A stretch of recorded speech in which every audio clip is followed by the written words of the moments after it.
If you enjoyed today's story, please consider subscribing to the channel, where new stories are uploaded regularly on Thursday mornings. Thank you for listening. Lives of the Ages, ÞeoTechnus, by P.E. Rowe. Even though the engines were down, the fusion reactors weren't offline for long enough that the situation got dangerous. Battery power kept the Yankee Chaos warm enough for long enough that Soch, Fieldstone, and Harold could get the power back up, even if the engines, Sublight and FTL, were still refusing to respond. By the end of the second night after the engines went out, all the other systems were back to normal, and the ship was spinning on tether again. Even the lights had stopped flickering. The anxiety aboard had subsided some, but it was clear to everyone that as far out as they were in deep space, with as many people aboard at that moment, provisions would eventually become a problem if they couldn't get the Yankee Chaos's FTL up soon. For the few aboard who could help fix her, it meant long days of troubleshooting and frustration as progress stalled. For the others, who could do nothing, it was merely the frustration of helplessness, compounded by the unrelenting feeling of being stuck, unable to pursue Rishi and the cannon after her shocking betrayal. The Dreesen siblings didn't enjoy feeling powerless. It was difficult to say whether that was worse than being idle, though. Goss seemed to be handling the setback with more patience than Carolina.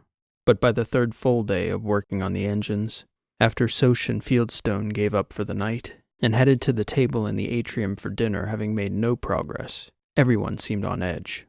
Fieldstone did his best to report on the day's work to Carolina, giving a point-by-point rundown of the avenues they'd exhausted.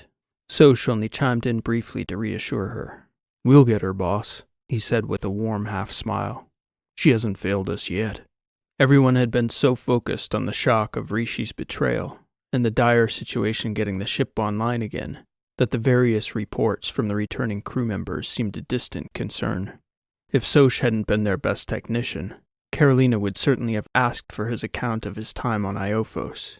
During the repairs, she'd briefly checked in on him to see what he could remember of his time inside the artifact, and to evaluate how fast that memory was fading.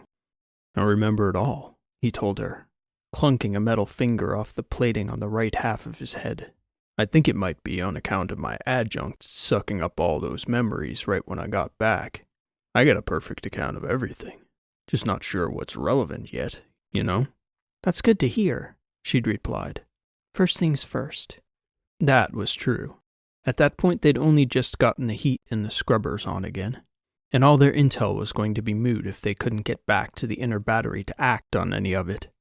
So Carolina decided she'd let Soch work, and on that third night, as he sat at the table, slowly savoring his second meal of the day, along with a well-earned cup of tea, he didn't seem inclined to talk. He just looked tired and content. It was crowded in the atrium, so much so that Goss had given up his place at the table for the engine mechanics when they entered, and Drya followed him over to the bench at the side wall as well. He was reading and sipping tea. She seemed to be dozing as she fell into a musical piece, her ear set shutting out the sounds of the room. Wren had come out to sit with Fieldstone as he ate, and Transom, who hadn't been eating, had gotten up to prepare another tea, more to have something in front of him as he sat with the others. Then I reappeared in the commissary. "Where have you been, Professor?" Transom asked as Karsten Irie entered. "I was beginning to think you'd gone back to Iophos." Irie smiled and began to fix dinner. "Sadly, I didn't learn to repair engines on Iophos, so short of being useful on that front, I figured the best thing I could do would be to get out of the way of those who could be useful, Sebastian." "That is pretty useful, Irie. I think I'm on board with that plan." Funny, Karsten replied. "You might be interested, though. I've been keeping busy trying to reconstitute memories, and having amazing success, I have to say." "The memory tactics?" Transom asked. "Exactly. How did they work for you, Sebastian? I haven't asked." "Memory tactics," Carolina said, stopping the quiet conversation at the table. Transom turned around and looked over at Carolina from the commissary. "He didn't tell you?" "She wasn't with us long enough on Iophos," Irie replied. "Plus, Carolina wasn't exactly in the state of mind to think about anything but surviving the ride." "Fair enough," Transom conceded. "Well, I came up with something clever," Irie declared, picking up his dinner and stepping over toward the table with a wide smile on his face. "Don't pull a muscle patting yourself on the back, Irie," Transom said, following him to the table. "But it worked, though, right, Sebastian?" "I'd say it helped some. I'd say it was an invaluable tool for memory retention," Goss piped up from the bench at the far side of the room. "I've retained far more than I'd expected so far, and it's mostly because of the anchors Karsten advised me to develop. I've been reconstituting my most important essays," Irie said as he sat. "It took me a while to figure it out.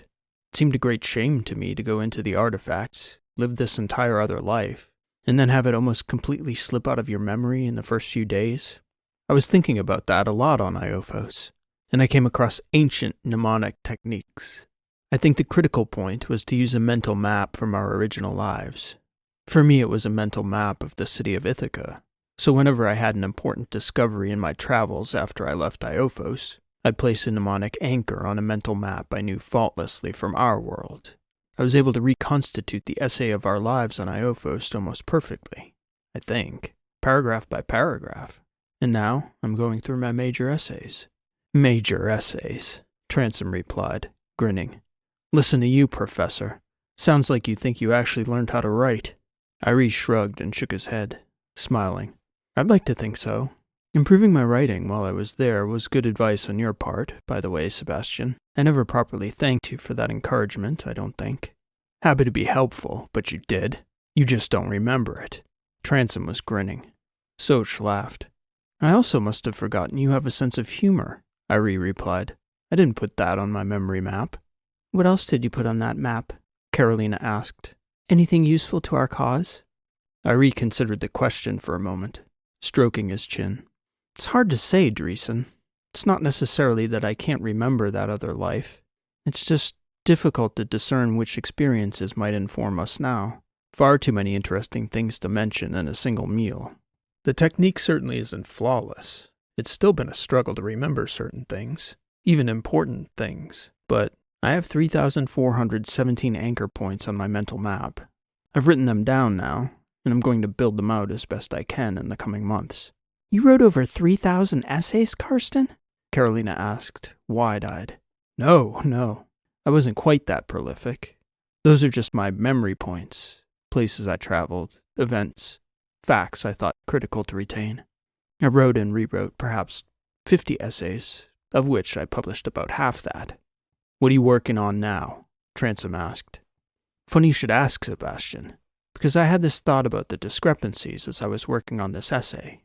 It was after you died, and Goss and I never had the chance to talk about it.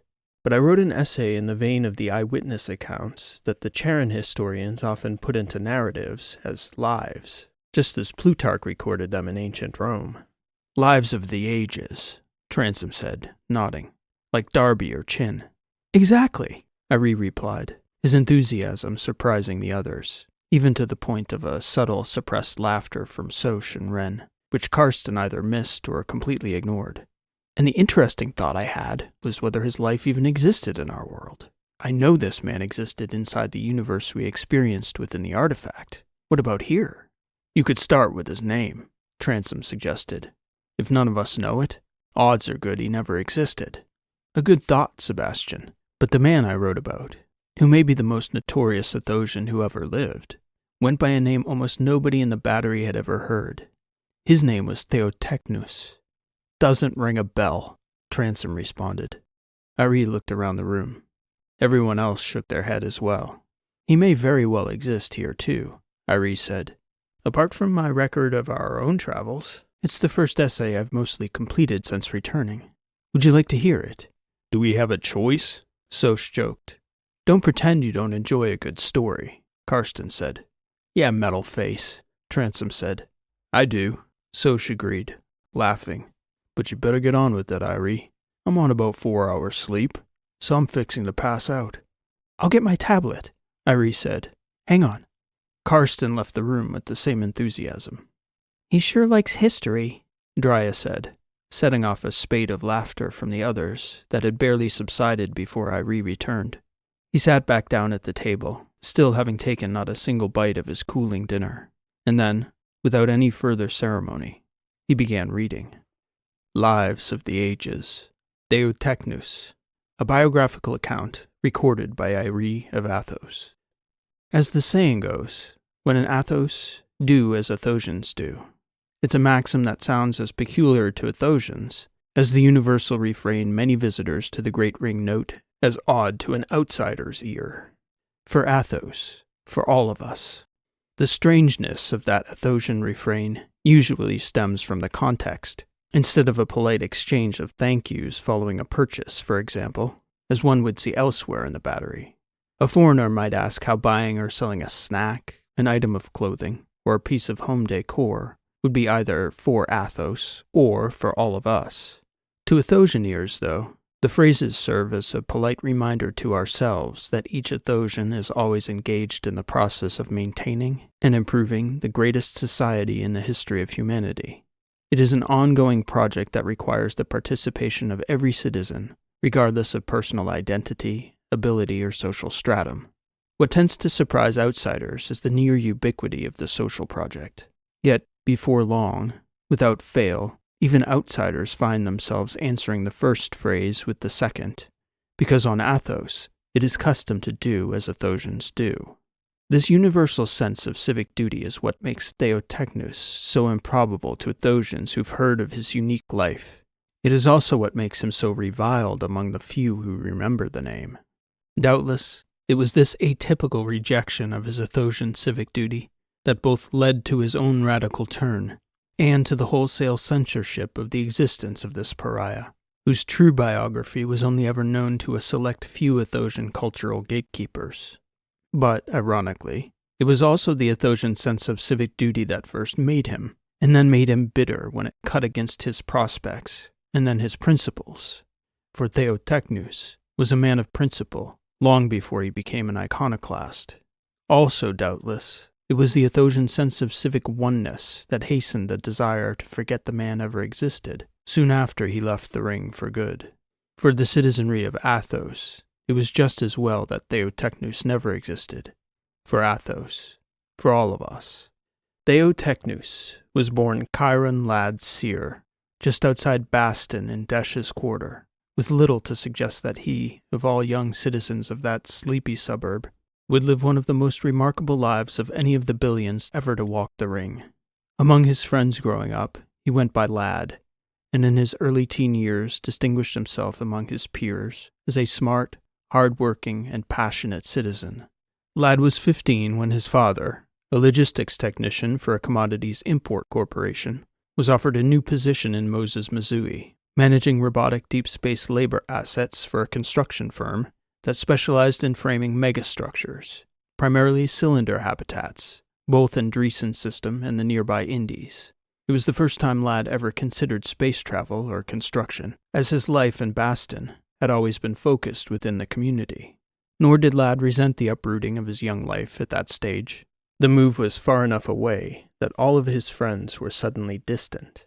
But familial pride in the dramatic upward shift in his father's career status made it a price worth paying in the young man's mind. When his parents approached him asking for his feelings on the move, he gave his father an enthusiastic endorsement and promised that he would do what he had to do to get by in his new surroundings, for their family, and for Athos. And Lad was true to his word.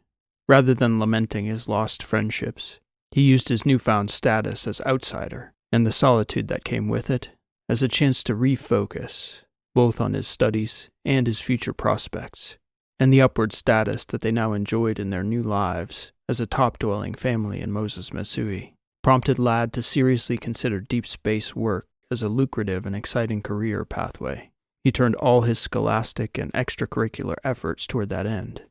Chiron Lad Seer was first noted on a manifest as a general space hand trainee technician, or TT, with the Walford Corporation, MM, 2 months following his 19th birthday.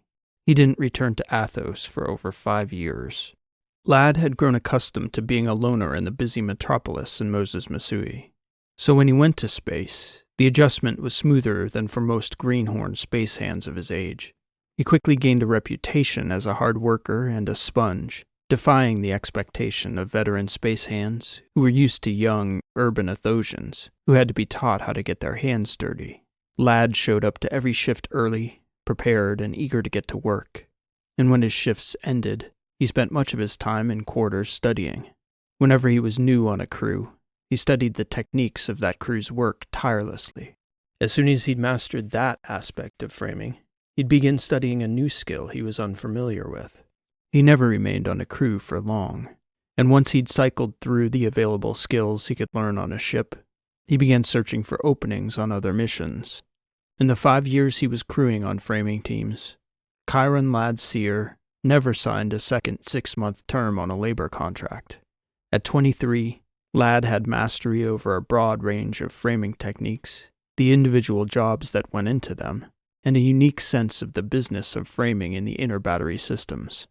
Considering the success he was already achieving as one of the youngest crew chiefs in Walford's history, Lad's supervisors were shocked when he spurned the supervisory pipeline and returned to Athos, securing a coveted position at SCBA, the Sabre City Business Academy, where most of his fellow classmates were urban fetchers and late-night grinders at the major finance institutions in Ithaca, Moses Missouri, Catherineburg, or Io. Few of these number crunchers and young management types knew what to make of such a well-traveled, hard-handed space worker.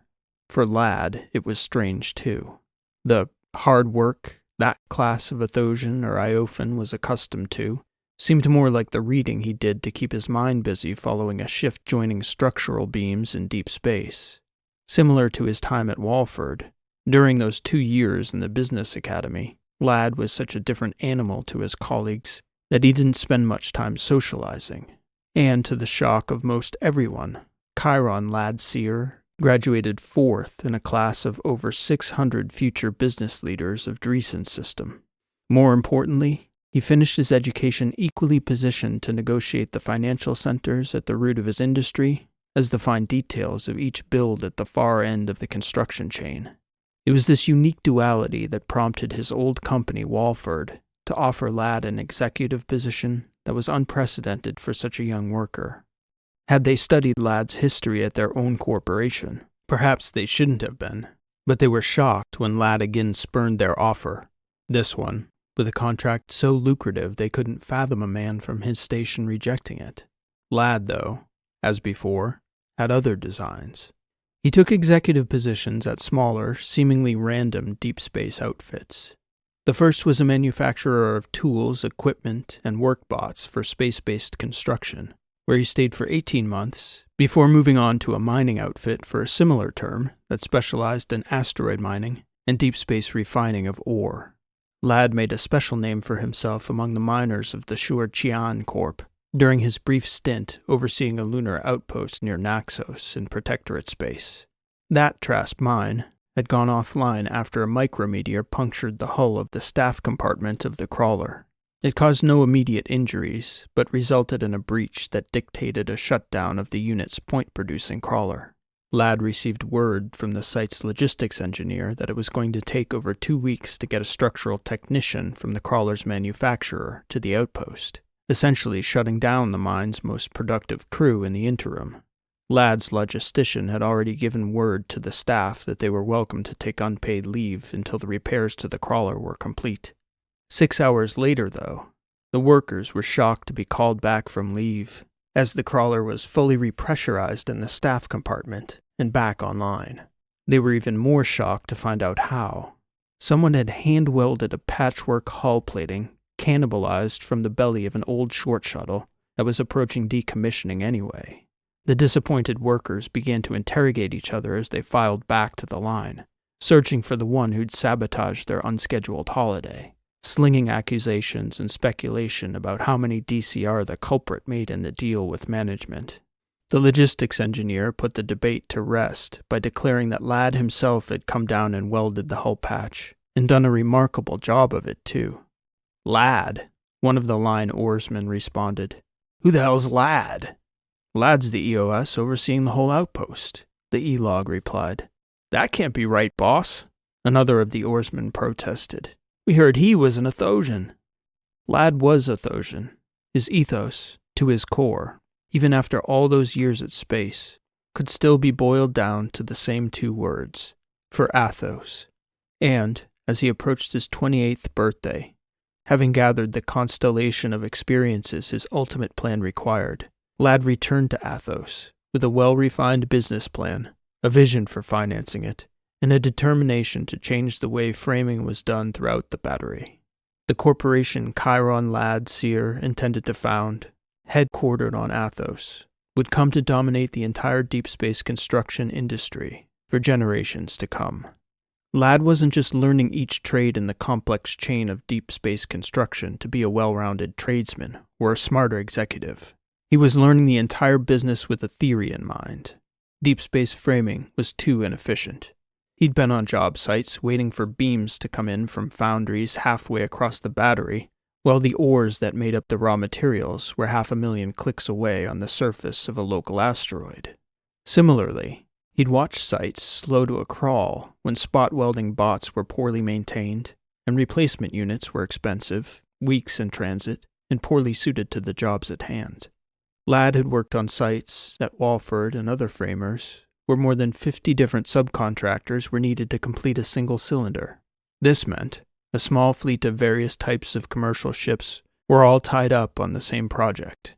Lad asked a simple question and spent years formulating a complex answer. Why can't one big ship build a cylinder? He understood it had to be possible, as the ancients had to have had such contingencies in place for deep space construction. Even the Charon colonial era, he believed, had to have a record of an early cylinder-based outpost being founded in the inner Battery. This was the research Lad did in his quiet hours, diving into historical files, poring over specs of ancient colony ships, reading the blueprints of the earliest cylinder groups in the Indies, Guild, and Protectorate. And with that question in mind, Lad set about designing a modern ship that could do what the ancients once had, set out as a single unit, and as a self-contained construction fleet unto itself, build self-sustaining space habitats to house millions. Lad had done the math on the financing.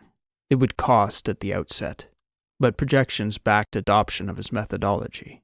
Single fleet ship units could streamline logistics to the point it would cut construction time per unit by months and even years in some cases. That meant more cylinders could be made and sold, paying back that initial steep financing cost in short order by corporate standards on Athos. Initially, the banks agreed. Individual agents quickly advanced Lad's proposals to their seniors, whose early returns gave the impression that financing would be forthcoming. That led to a short-lived optimism that quickly turned after rejection in Ithaca, Moses Missouri, and then Sabre City.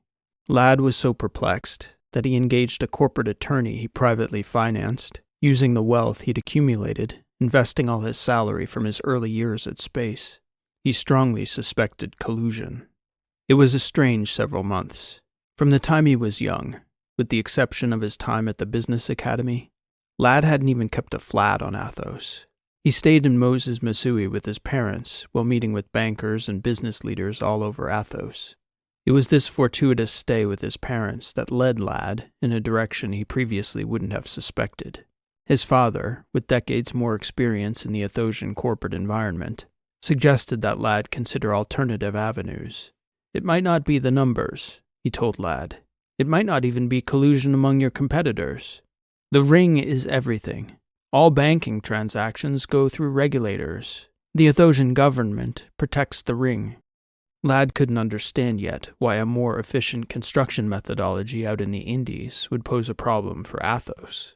What he didn't understand at that point was that it wasn't his company the regulators objected to. It was Lad himself.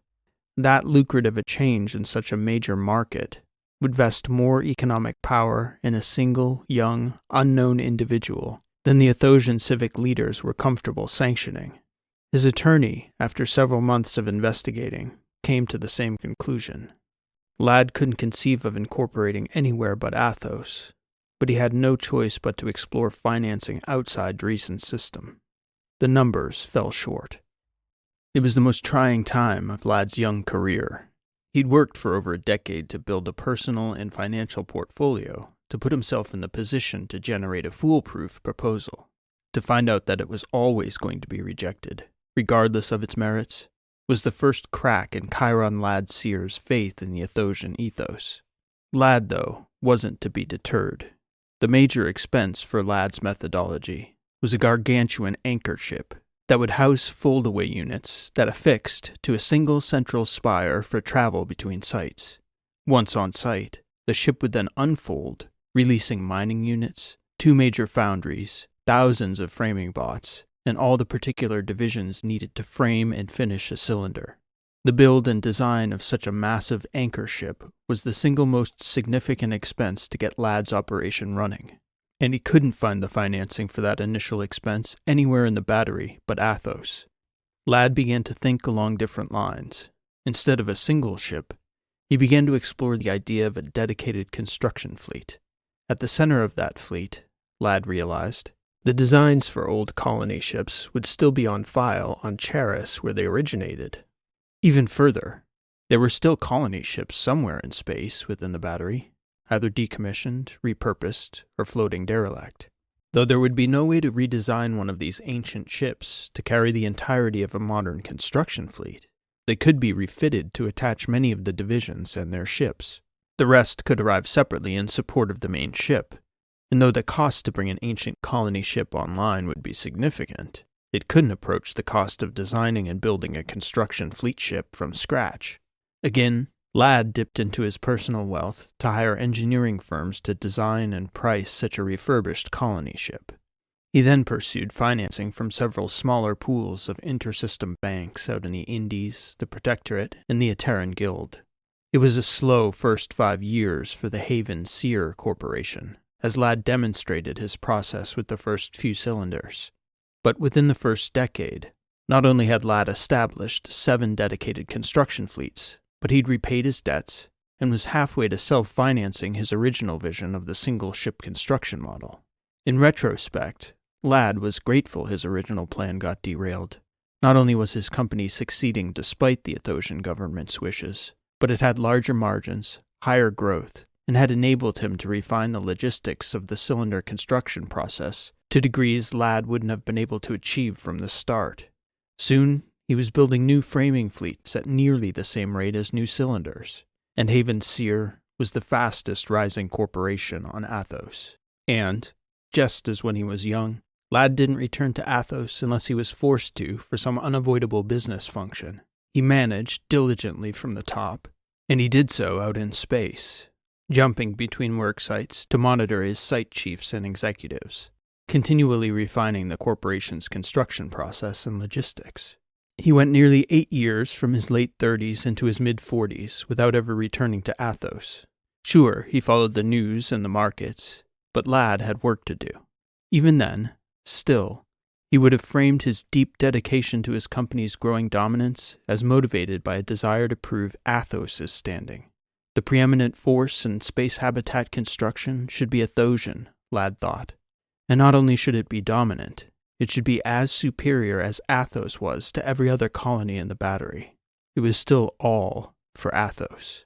Thus, when the Athosian chancellor, Constantine Verrio, requested his presence in Ithaca personally, Ladd didn't ask why. He cleared the appropriate time in his schedule and returned once more to Athos. When he met with Constantine Verrio, Ladd was surprised to find the visit entirely mundane. He'd expected some pressing business, perhaps even a call to service on behalf of the Ring. He'd even prepared himself to speak to how Haven Sear could be leveraged on behalf of Athos' interests in the inner battery. Verrio seemed entirely uninterested in the company or its direction.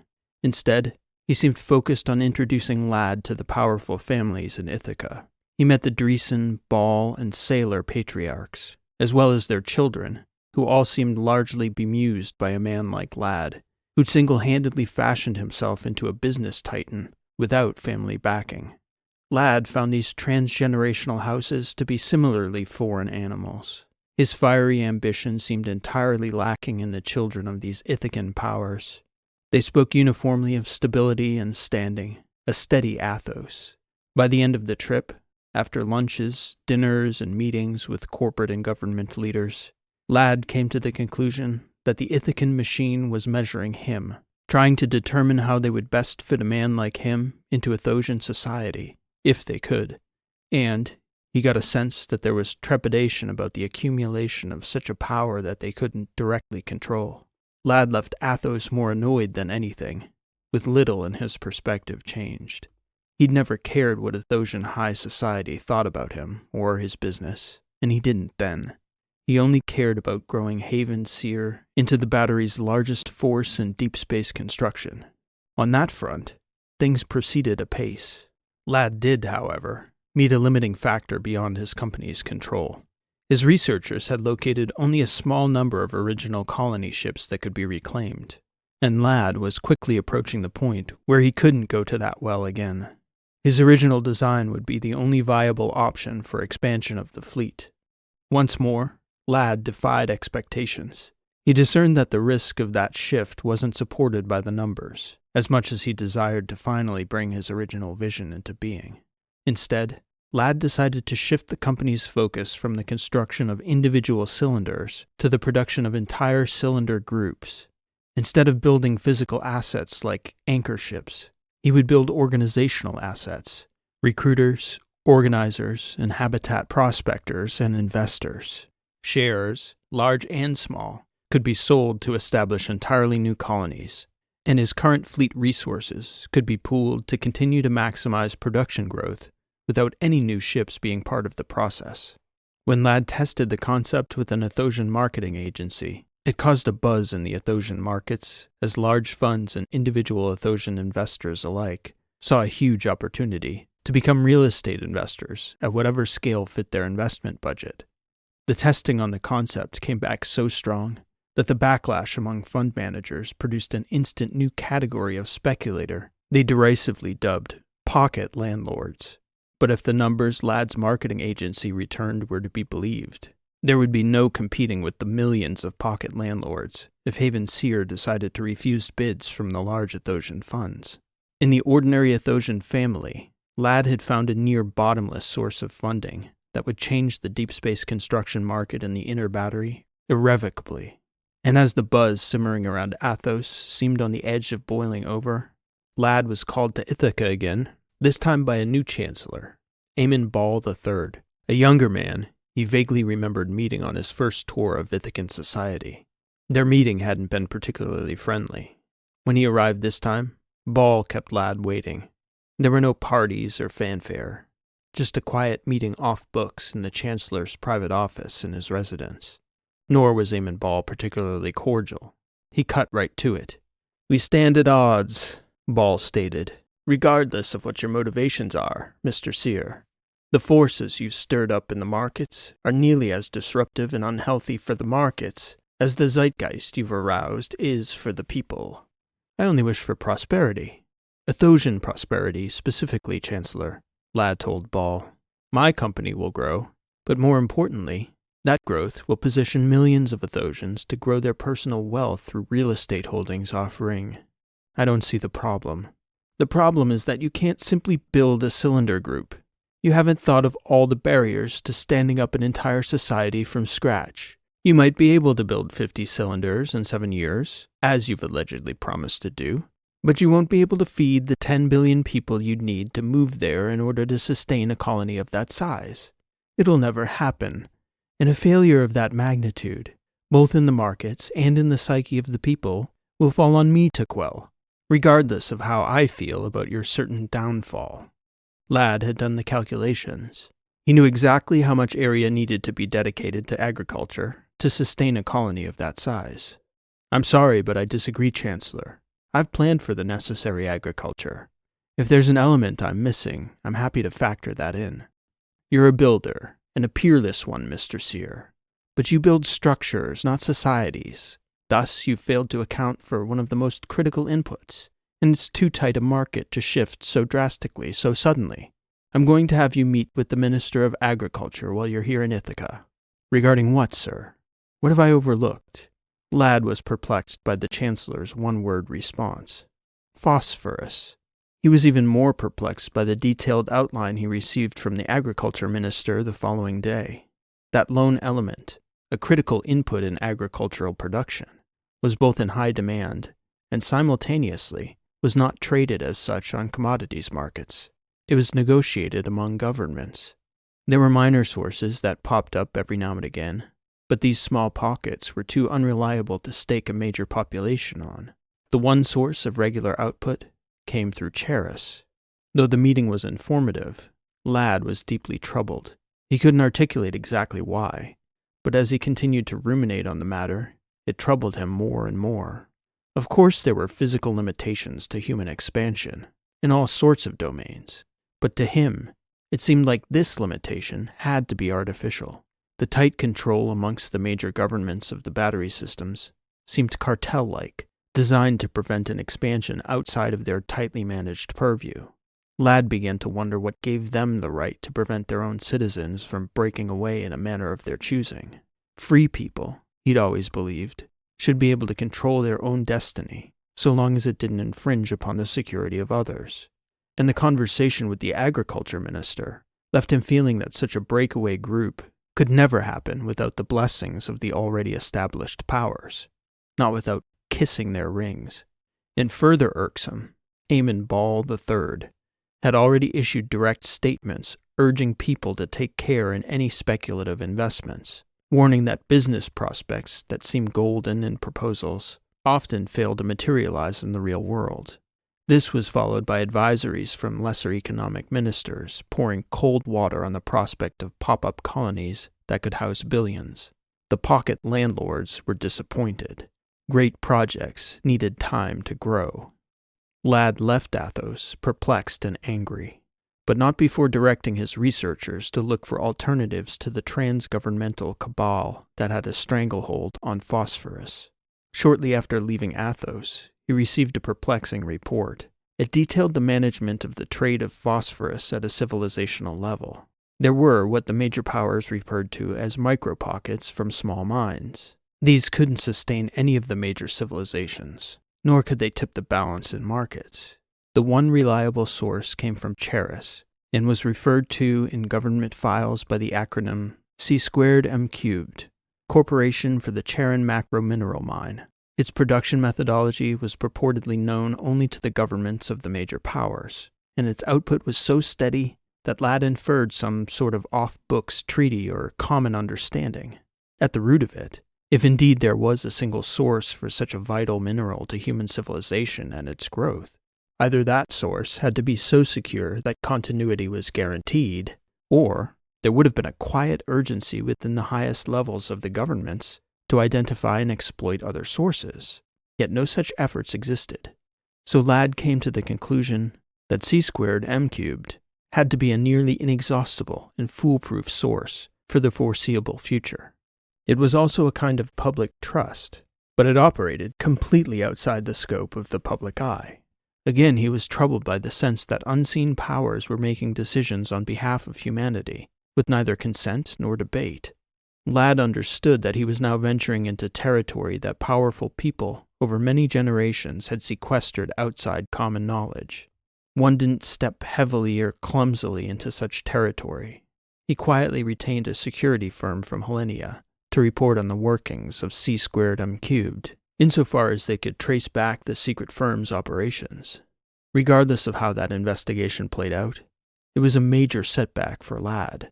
Even if that firm succeeded in their task, he expected it would be several years before the work was concluded, considering the great distance between Athos and Charis.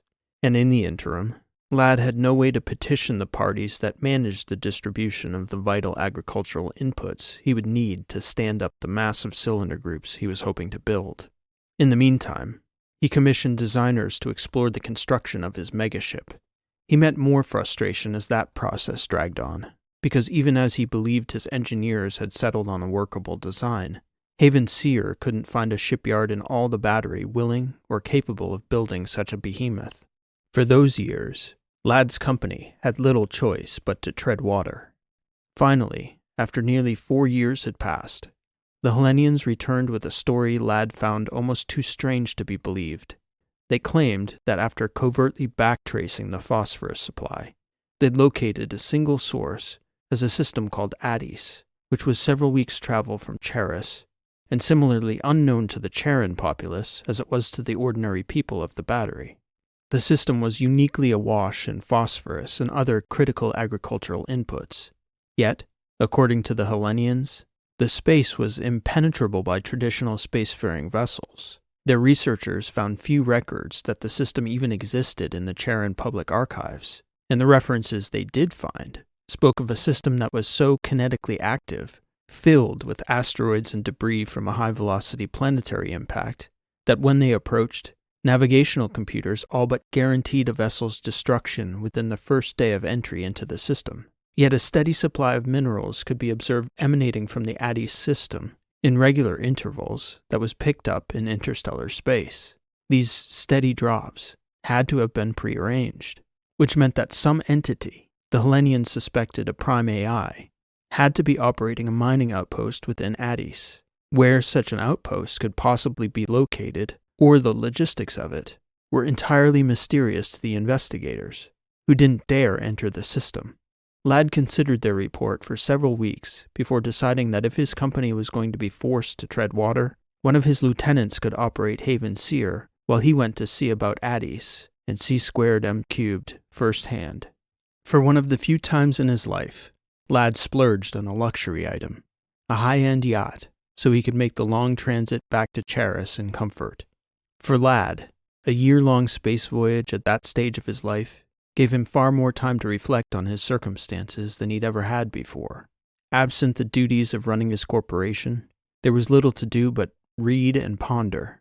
It also came at a time in his journey that left him equal parts jaded and curious, mostly about the fundamental tenets of the branch of human civilization he and everyone else he'd ever met had taken for granted. He began asking questions like, why were humans expanding into the stars? And if it was their goal, the people of the Charon diaspora, to spread out into the galaxy, then why the seemingly artificial limitation C²M³ was imposing on growth?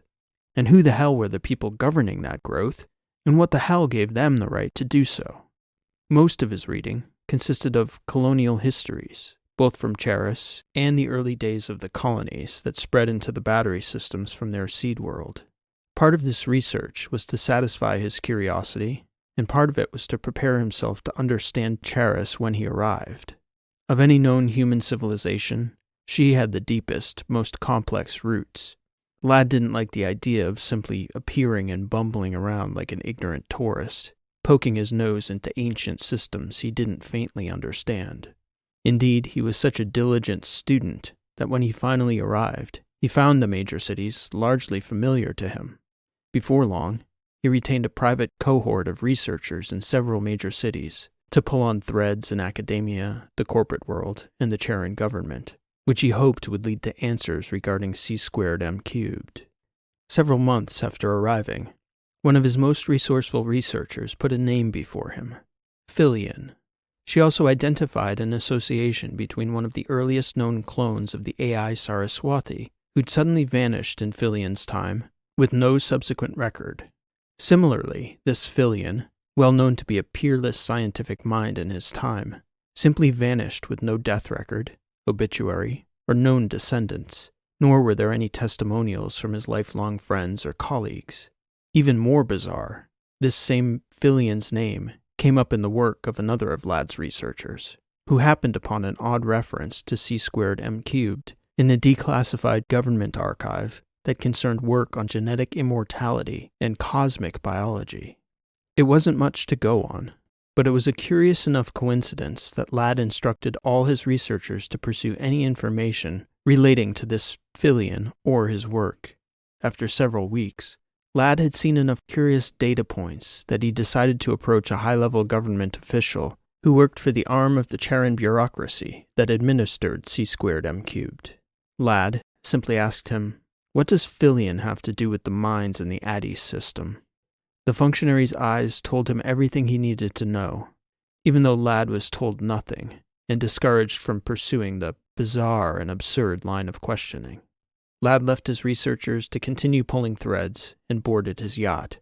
He set a course for ADIS, and when he arrived, he transmitted a ping in the direction of the gas giant Shara, which was the mathematical origin point for the mine's outgoing mineral payloads. It said simply, "My name is Chiron Ladd Seer. I've come all the way from Athos, and I'd like to speak with Philion." Then he sat, drifting in interstellar space, hardly expecting a reply at all, let alone the one he got.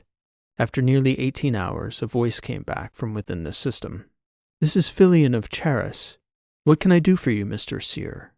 Lad was shocked to receive a reply at all, let alone from a man who should have been dead for well over a millennium.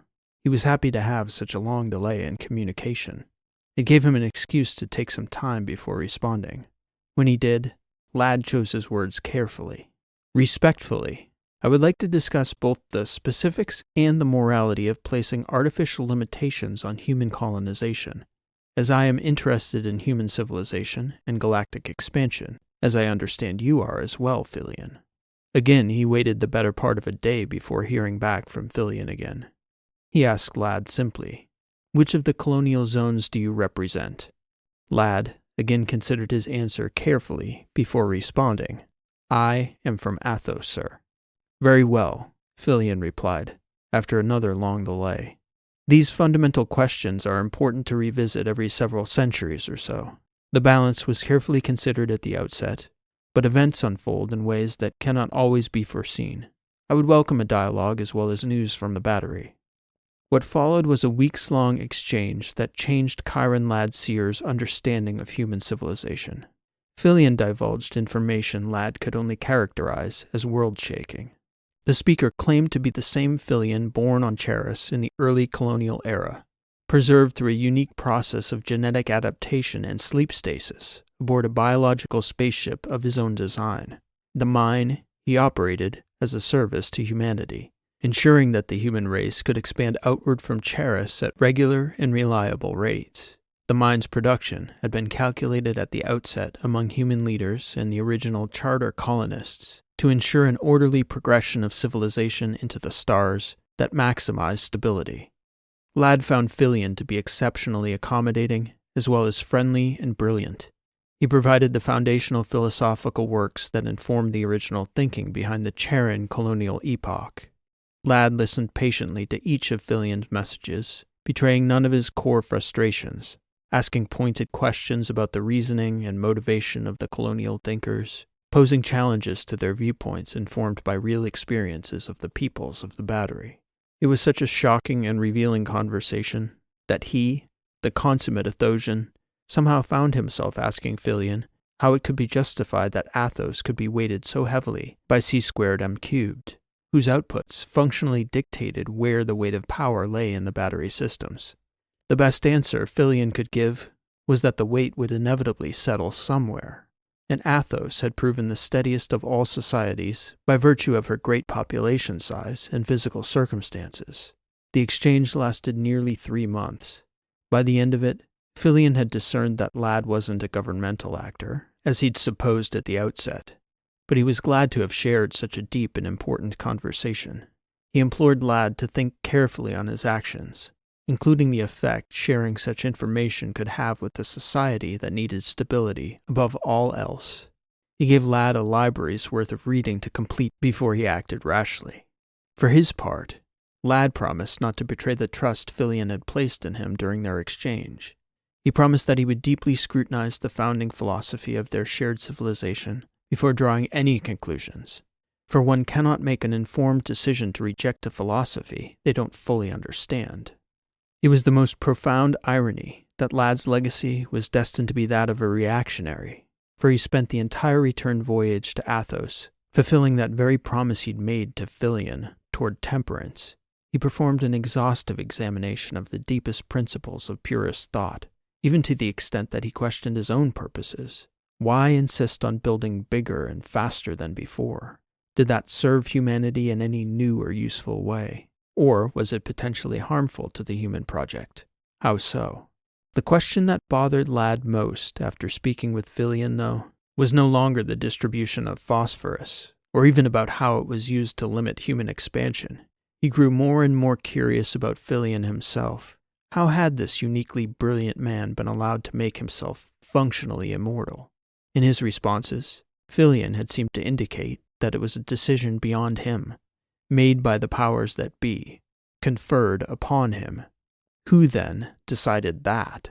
And if they could decide to make Filion immortal, then Was it not a decision to deny it to everyone else? At the root of their branch of humanity, the core tenets of their form of purism, were brains free from neurotech, human agency before AIs, and the natural cycle of life and death. These foundational beliefs had brought their ancestors out into the stars. Now, in secret, at least one of these species-altering techs was being provided to a man whose function seemed to be controlling the rate of human expansion. Lad began to ask the most serious questions, and he tried to answer them in the most serious ways. He spent his transit back to Athos deeply involved in the study of purist philosophy. Lad had scarcely returned to the battery before he was summoned to Athos again by the Chancellor. This time, both he and Eamon Ball had grown into their positions. They couldn't be mistaken anymore for young leaders getting their feet beneath them. Lad saw it in Ball, just as Ball saw it in him. The Chancellor spoke to him directly, conveying what had been told to him by his counterparts on Charis of his dealings in their system. So Lad did Ball the same courtesy of speaking on his concerns as honestly as he could. There are many strong defenses of purist philosophy in the libraries of the worlds, Lad told Ball. I've read nearly all of them. What we don't keep are the counter-arguments, which you need to understand in order to truly understand your position. So I spent considerable time formulating alternative viewpoints, as well as their strengths and weaknesses.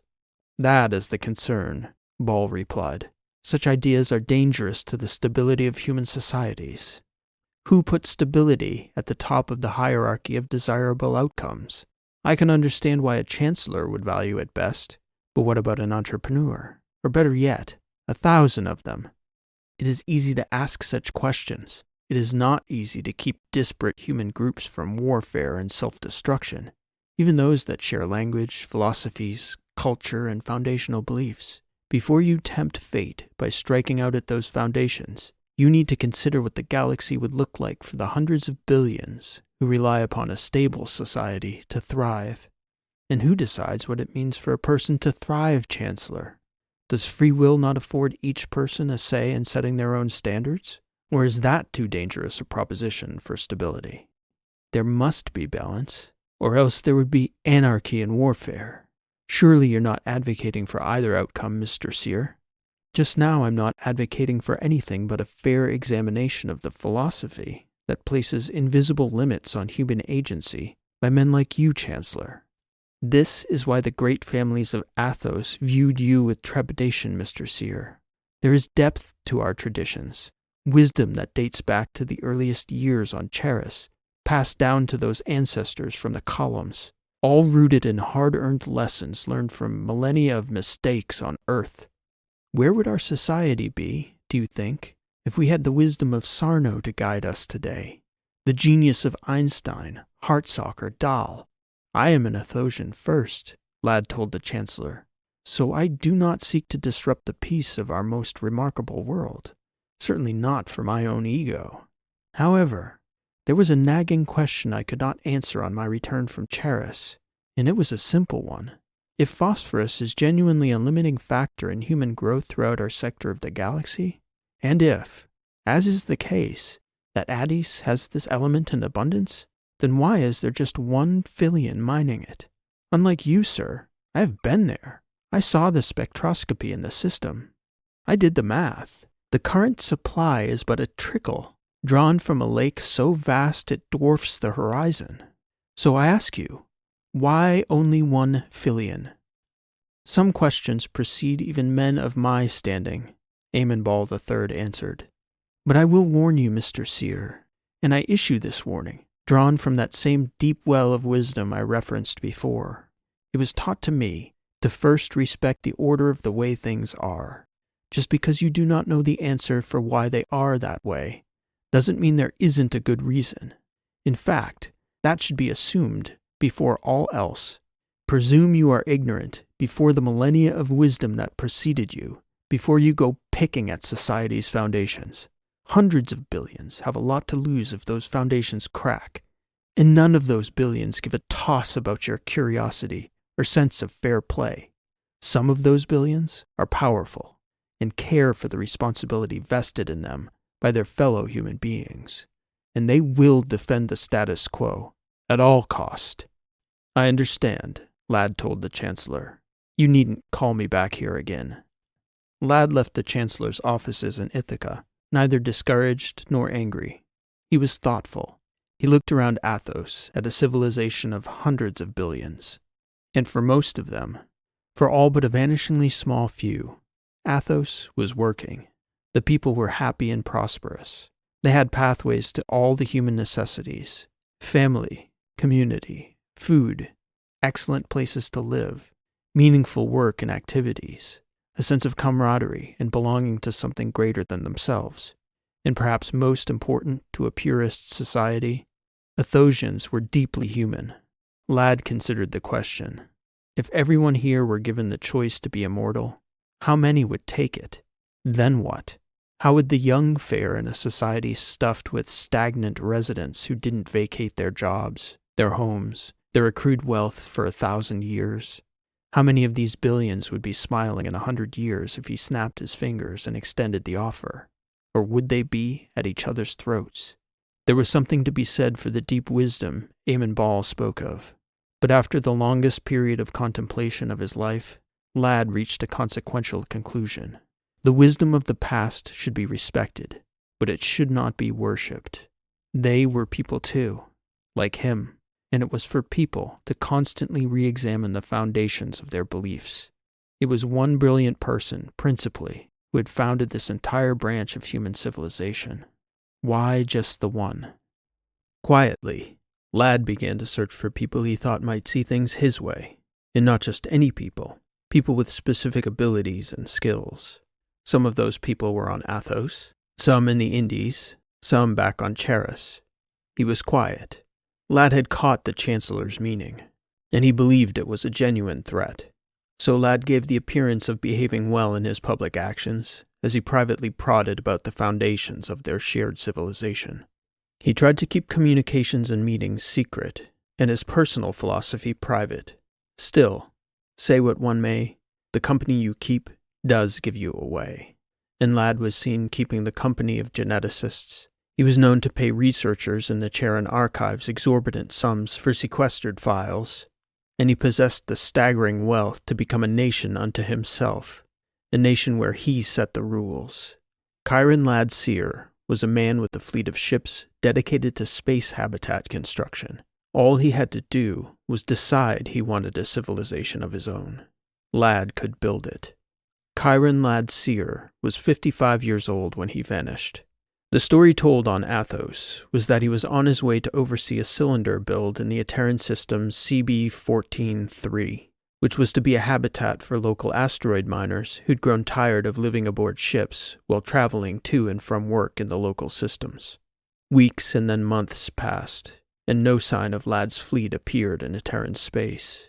It was no secret in Athosian society, both in Ithaca and Moses Mizui, where Haven Seer was principally based, that Ladd was not well liked among the Athosian Brahmins.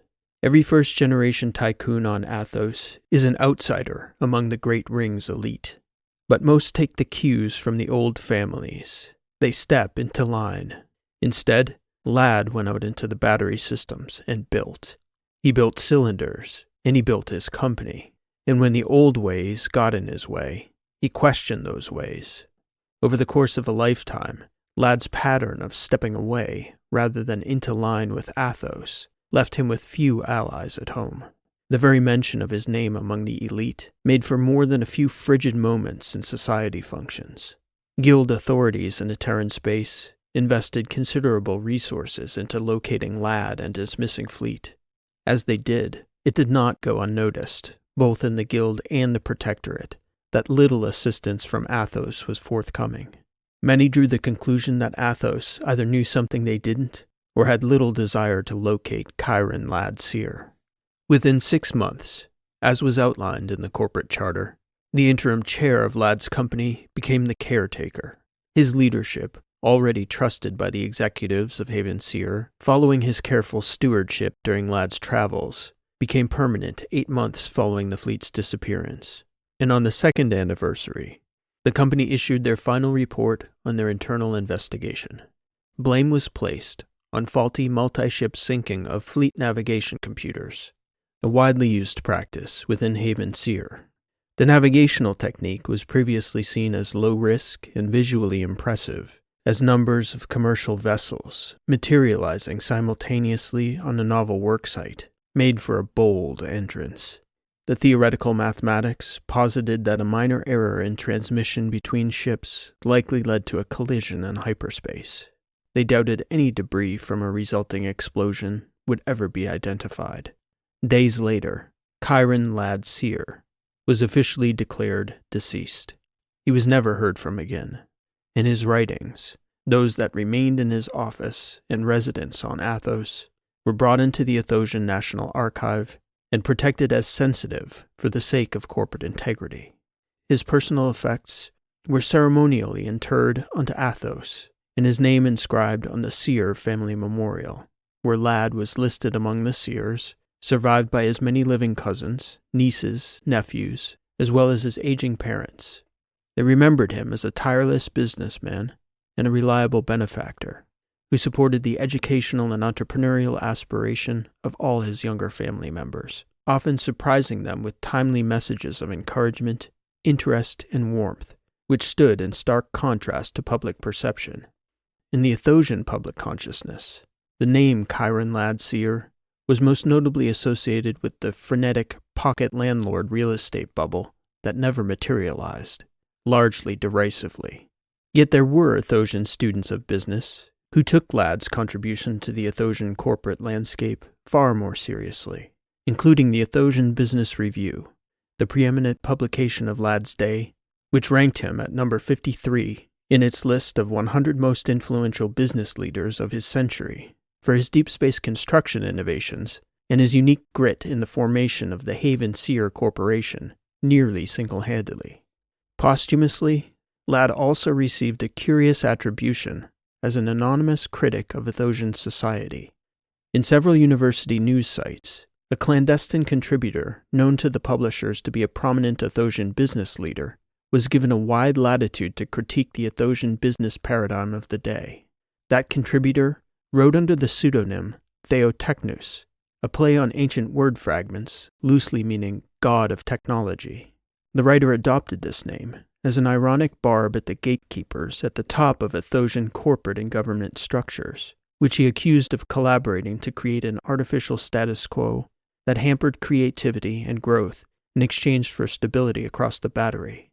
ÞeoTechnus published 12 articles over a 10-year period during Lad's travels to Charis and after his return.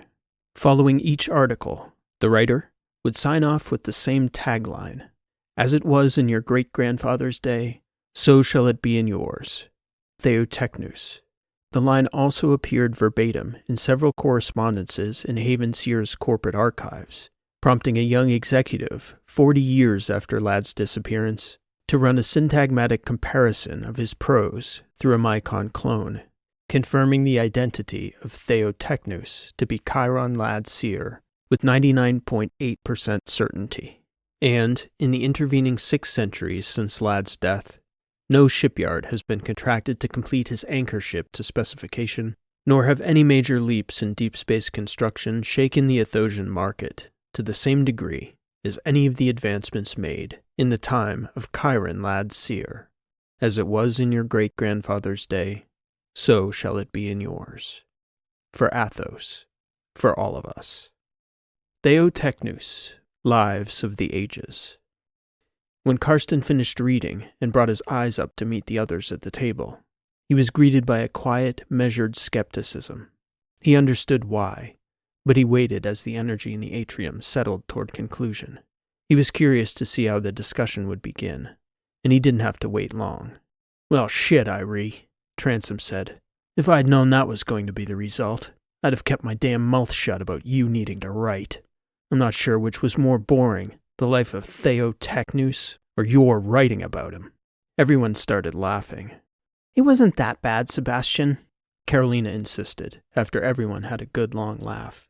Popular history and academic history are 2 entirely different genres. "Which one was that supposed to be?" Transom asked, eliciting another round of laughter. History of old forgotten business tycoons, Wren said. It's a subgenre they bury under the library. Wow, you guys are harsh, Dreyer replied from behind the table. I thought it was pretty interesting. I guess I'm just confused by why you thought he was so important, Karsten, of all the things you came across in that lifetime. I have an inkling, Colin Dreesen stated, looking over at the table from the bench at the outside of the atrium. Yeah? Soch said. Do tell. I haven't the slightest. That's because you don't know Irie the way I do. I know that goofy look on his face means there's more to the story. Isn't there, Professor? You're holding something back, and unless I'm misreading something, it's the critical aspect of the story. Something surprising and unexpected. That's what that stupid look means? Transom asked. Even Karsten couldn't suppress a smile as everyone else laughed. Actually, damn. Yeah, that's pretty close to the mark, Goss. I was holding something back. Better spit it out, Irie, Soch said. Fieldstone and I gotta get to work on those engines again early tomorrow. It's about those artifacts. The truth is, I'm not even certain I can finish that essay properly now, even if I could remember perfectly. Every word of that essay was heavily researched and backed by primary or reliable secondary sources. Very sound information, I confirmed. It was also roughly 600 years old, give or take, in the time when I researched Lad's life. And that was in the time we were on Iophos, 100 years or so before now. So what's your point? Soch asked. Well, those lives, we don't know that they existed here in our world in the same way as they did in the artifact, right? There could have been major or minor differences. In this issue, recovering our memories of that world, they could be unreliable as well. And what, Karsten? Carolina prodded, insisting in her tone that he come to his point. Everyone could see that goofy smile that Goss had pointed out earlier. It was growing, nearly ear to ear as he drew out the climax of his story. ÞeoTechnus didn't die in a Terran space, Irie stated definitively. In fact, he didn't die at all. I met the man. What, 600 years later? Soch asked. Yes, 600 years, give or take a century. And here's the issue from a historical standpoint. I can't remember exactly how I got there, but I have vivid memories somewhere between Caponera, where I first heard the name, and then later when I came to be in his presence. And I have no idea how I got from one place to the other. This was inside the artifact, right? Drya asked. Not in our world. Correct. It was in that other life. I heard about ÞeoTechnus out in the Kappas, and somehow, I don't remember exactly how, but I made a connection that landed me in his cylinder group. See, that was what really happened to him. He disappeared with a select group of his builders and a core group of acolytes. He'd caught wind of an assassination plot, or so he claimed. Perhaps that was a ploy to convince his followers of the need to vanish, but vanish they did. They constructed a society that was so fundamentally different to our own that he knew it wouldn't be tolerated here in the Battery. Where was it? Wren asked. Irie shook his head. That's the problem. It was out there. Karsten pointed to the great atrium window above them, into infinity.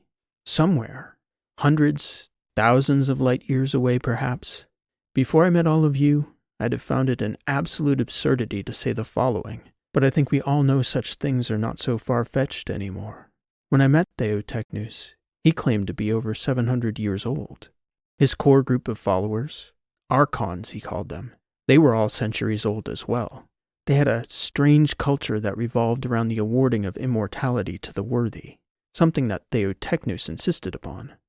Wait, he went by that name? ÞeoTechnus? Carolina asked. Not Lad? People get funny around the 3rd century or so, Transom joked. They start to lean into those weird tendencies we mere mortals have enough good sense to suppress. Actually, that's not so far off, Sebastian, Irie agreed. I've known a few wizards. Transom replied with a grin. The entire premise of their society was that one should be able to achieve immortality, but they couldn't do it to themselves. It had to be bestowed upon them because they were extraordinary in some way. It was Lad's hope that this would lead to the worthiest of the people in his breakaway colony, living on as advisors, inventors, philosophers, a wiser, more innovative society. By the time I met him, though, he was thoroughly unsatisfied with the results. He privately conceded to me that it had become a process corrupted by nepotism, favoritism, and popularity. Over time, his archons became corrupted by vanity and obsessed with physical beauty, decadence, pleasure, and comfort. Entire cylinders populated with the offspring of the most beautiful, eternally young, glowing people you'd ever set eyes on, all running around behind each other's backs like a bunch of narcissistic nymphomaniacs. "Holy hell, Professor," Soch stated, shaking his head. "You should have led with that part." Again, everyone erupted in laughter. "An entire lifetime, and he still hasn't figured out how to cut to the point," Transom said, shaking his head. "Maybe you'll figure it out in this life, Professor." "Well, here is the point, actually," I restated, a good-natured smile on his face as he nodded. "Those things I saw in that other life, inside the artifact, they're jumbled, but I still have the most vivid memories. ÞeoTechnus, his string of cylinders, Elicida, I think it was called, his palace in his own cylinder, the capital of the entire nation, Arionides, I think that was it. I was there. Damn it. I was there. It was magnificent. Yet even if I remembered the connection I made out in Caponera to get there, in that other life, in Lorna Yosef's body, well, all those people who got me there would be dead now in this world of ours. Dead for over a century. So is he out there? ÞeoTechnus? That's my point. That world, this world, both worlds. I'm trying to remember, but I haven't the faintest idea how I can finish that essay now." "What was he doing out there?" Carolina asked. "After all that? After hundreds of years? What would Ladd still be doing?" "I think by the time I met him, after everything, he didn't seem sure anymore," I replied, formulating his answer as he spoke. "I do remember him telling me why he went, though. He had those thoughts, about Philion, about the powers that be in Charis and on Athos, the limitations they placed on human expansion, and he had thoughts about our ancestors, how they all left Earth because they felt strongly about a purest human future. I think Ladd shared a lot of those thoughts too, but it was simpler than you might think after all that. If I'm remembering the conversation correctly, I think he just told me that he was convinced to leave by a simple question he kept asking himself. What if they're all wrong? All the wise leaders on Charis, on Athos, in the Battery? What if they were wrong? What followed was the conclusion that if our ancestors could leave Earth because they felt strongly about another way, then why couldn't he leave the Battery and try his own way? "He told this all to you, Professor, while you were Lorne?" Transom asked. I nodded. "Why, do you suppose? Why would he share all that with Lorne?" Karsten shrugged before answering. "I told him I was from another universe. I'm not sure whether he believed me, but I guess he was amused. Plus, I wasn't lying, was I? I was Lorne." "All right, Karsten," Wren said. "I'll give it to you. That is some story." "Well," Goss added, letting out a puff of air as he chimed in from the edge of the room.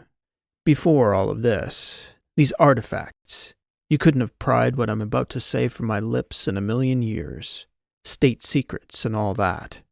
He paused as though reconsidering for a moment. "Colin?" Carolina prodded. "Father would kill me." He grinned.